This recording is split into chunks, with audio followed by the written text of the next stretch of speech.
На парад Победы на легендарной «Чайке». На знаменитом авто приезжают Рустам Минниханов и Минтимер Шаймиев. За рулем сам раис республики. Они отправляются на трибуны и рассаживаются рядом с ветеранами. Бой курантов. На часах Спасской башни Кремля 10 утра. Вся столица в ожидании торжественного марша. На площадь Тысячелетия вносят государственные флаги и Знамя Победы.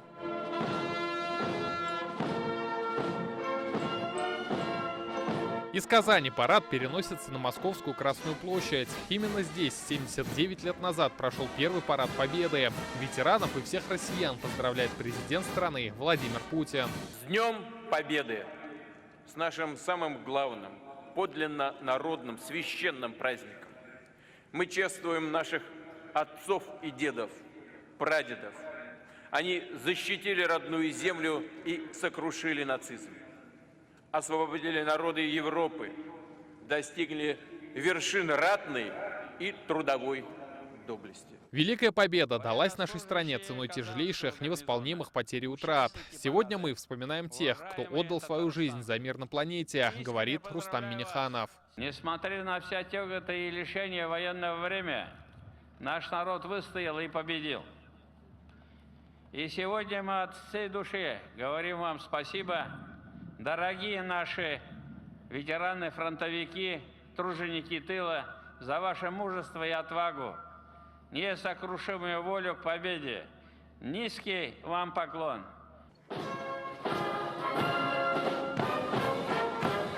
Парад принял начальник Казанского Суворовского военного училища генерал-майор Валерий Миронченко. Строго чеканя шаг и линия в линию по площади идут военные, сотрудники МВД и МЧС, прокуратуры, юнармейцы, суворовцы и кадеты. В строю 2500 человек.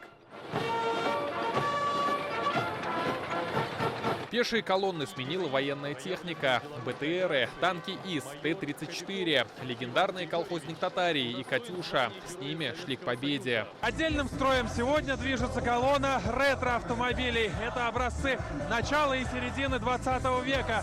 Всего больше 15 машин клуба исторической техники.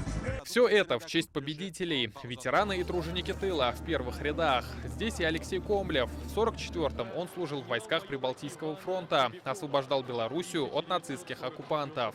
Полгода участвовал практически на фронте. Мы эвакуировали подбитые неисправные танки, ремонтировали, восстанавливали их. И я встретил День Победы где-то на границе с Восточной Пруссией. Рядом Александр Малов. На фронт попал в 1943 году, когда ему было 17. Участвовал в освобождении Праги и взятии Берлина. Нынешнему поколению желает одного. Сберечь Родину. Идет сегодня другая война. Дай Бог быть достойным предшествующему моему поколению. Они наша гордость. Их героизм и подвиг в истории навсегда. Для нас это великий праздник, так как вы пережили блокаду и победили. Это радость. Я буду своей бабуле рассказывать все, как это было. Праздник со слезами на глазах. И сегодня на площади Тысячелетия все желающие смогли увидеть современную технику и вооружение российской армии. Очень горды, что такое мероприятие проходит в Казани. Патриотизм, скорее всего, сейчас люди чувствуют это, и поэтому, и мне кажется, и народу на самом деле много, и люди прям видно, что горят глаза. Это очень большой праздник не только для меня, для всей страны. Мы гордимся этим праздником, что наши деды победили. Мы сегодня в гостях у вас из Уфы. Очень красиво, трогательно, берет за душу до слез. Очень рады побывать и разделить с вами сегодняшний замечательный День Победы. Все деды, конечно, участвовали в Великой Отечественной войне, бабушки.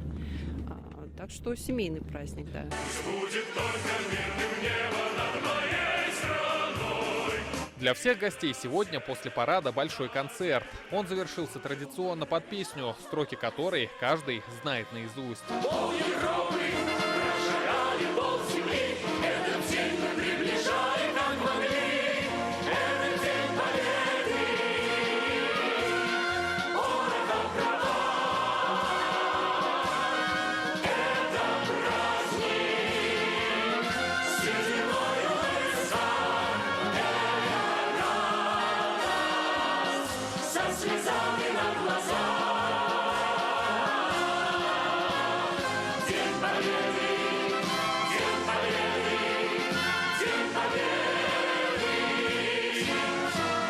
Рамиль Галиуллин, Алмаз Зейдинов и Адель Мендубаев. ТНВ. Казань.